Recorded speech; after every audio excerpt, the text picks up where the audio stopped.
Bonjour, dans cette vidéo, tu vas apprendre à utiliser le théorème de comparaison. Alors en fait, le théorème de comparaison, c'est plutôt les théorèmes de comparaison parce qu'il existe de nombreuses versions. Mais moi, je ne vais pas traiter toutes les versions ici, je vais t'en montrer une. Une fois que tu as compris, le principe est le même pour les autres versions. Alors, dans cet exercice, on voudrait calculer la limite quand x tend vers plus l'infini de x plus sinus x. Bien, le problème ici, c'est que sinus x, calculer la limite de sinus x, je ne sais pas, d'autant plus que quand on imagine la courbe de sinus, on voit qu'en fait, sinus n'a pas de limite. Mais c'est pas parce que sinus n'a pas de limite que x plus sinus x n'en a pas. Le souci, c'est que là, si je veux utiliser mes outils classiques d'opération sur les limites, je suis un peu coincé parce que je suis dans le cadre d'une forme indéterminée, vu que sinus n'a pas de limite. Alors, l'idée est en fait de trouver une fonction qui est plus petite ou plus grande que celle-ci, donc comparaison, théorème de comparaison, et qui va pousser celle-ci vers une certaine limite. Pour cela, il est quand même intéressant de conjecturer la limite de la fonction qu'on cherche. Parce que sinon, tu auras du mal à savoir comment utiliser le théorème de comparaison. Alors, conjecturons cette limite. Regardons ce qui se passe. Bon, qu'est-ce que je sais de x en plus l'infini ? Je sais que x en plus l'infini, évidemment c'est marqué là, va vers plus l'infini. Donc, pour l'instant, si je regarde juste ce terme-là, il va vers plus l'infini.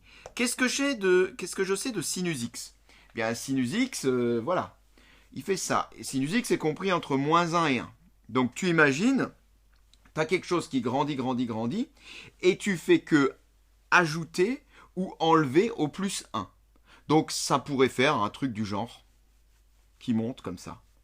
On voit bien ce qui est en train de se passer. On sent bien ici que notre fonction, elle fait des va-et-vient là, mais elle est quand même en train de partir vers plus l'infini. Donc, on pourrait conjecturer que cette fonction-là a pour limite plus l'infini. Eh bien, ce qu'il faudrait, ça serait trouver une fonction qui lui est plus petite, on le voit ici sur le schéma, la fonction représentée en vert, et qui pousse ma fonction g vers plus l'infini. Si j'arrive à trouver une fonction qui est toujours plus petite que la fonction rouge, et que je sais que la fonction verte tend vers plus l'infini, forcément, elle va pousser l'autre vers plus l'infini. Ça, c'est clair. Bien. Et bien là, c'est le théorème de comparaison. Qui te dit tout simplement que si, voilà, à partir d'un certain x, tu es assuré que g est toujours plus grand que f, et si tu sais que la limite de f en plus l'infini, c'est plus l'infini, eh bien tu pourras conclure qu'il en est de même pour g.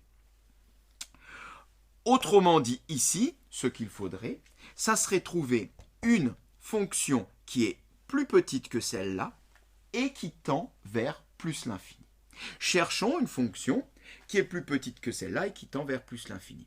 Bien pour cela, c'est pas bien difficile. De toute façon, on voudrait se débarrasser de sinus. Parce que si je cherche une fonction qui contient toujours du sinus, ça serait toujours coincé. J'aurais toujours ma forme indéterminée. Donc il faudrait se débarrasser de sinus. Et pour se débarrasser de sinus, il y a un moyen très simple. On a ici une double inégalité qu'on connaît bien et qui va nous permettre de comparer. Alors vu que nous, on cherche quelque chose qui est plus petit que celle-là, on va garder seulement un des côtés de la double inégalité, c'est-à-dire que sinus x est toujours supérieur ou égal à moins 1. Si sinus x est toujours supérieur ou égal à moins 1, x plus sinus x est toujours supérieur à x moins 1. Est-ce que cette fonction-là, qui est donc plus petite que la fonction avec laquelle je travaille, tend vers plus l'infini? Eh bien oui, ça crève les yeux. Cette fonction-là tend vers plus l'infini. Il n'y a même d'ailleurs rien besoin à dire d'autre que limite quand x tend vers plus l'infini de x moins 1 est égal à plus l'infini. Bon, c'est terminé.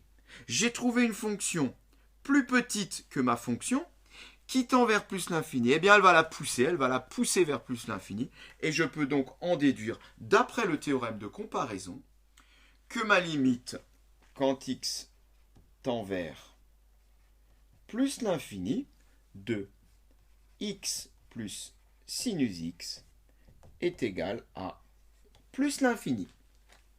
Voilà. Donc, ce qu'il faut retenir dans la démarche, c'est commencer par conjecturer la limite. Donc, tu fais des essais. Hein. Au pire, si tu ne trouves pas, tu prends des grandes valeurs de x et puis tu fais des essais. Conjecturer la limite. Et puis, à partir de là, eh bien, essayer de trouver une fonction qui est plus grande ou plus petite. Par exemple, si notre fonction de départ, elle tendait vers moins l'infini, je conjecture qu'elle tend vers moins l'infini, il faudrait que je trouve une fonction plus grande, toujours plus grande, qui la pousse vers moins l'infini, et que cette fonction plus grande, donc, elle tende aussi vers moins l'infini. Et de cette façon-là, je serais assuré de la pousser vers le bas. Ça, c'est une autre version du théorème de comparaison. Voilà, cette séquence est terminée.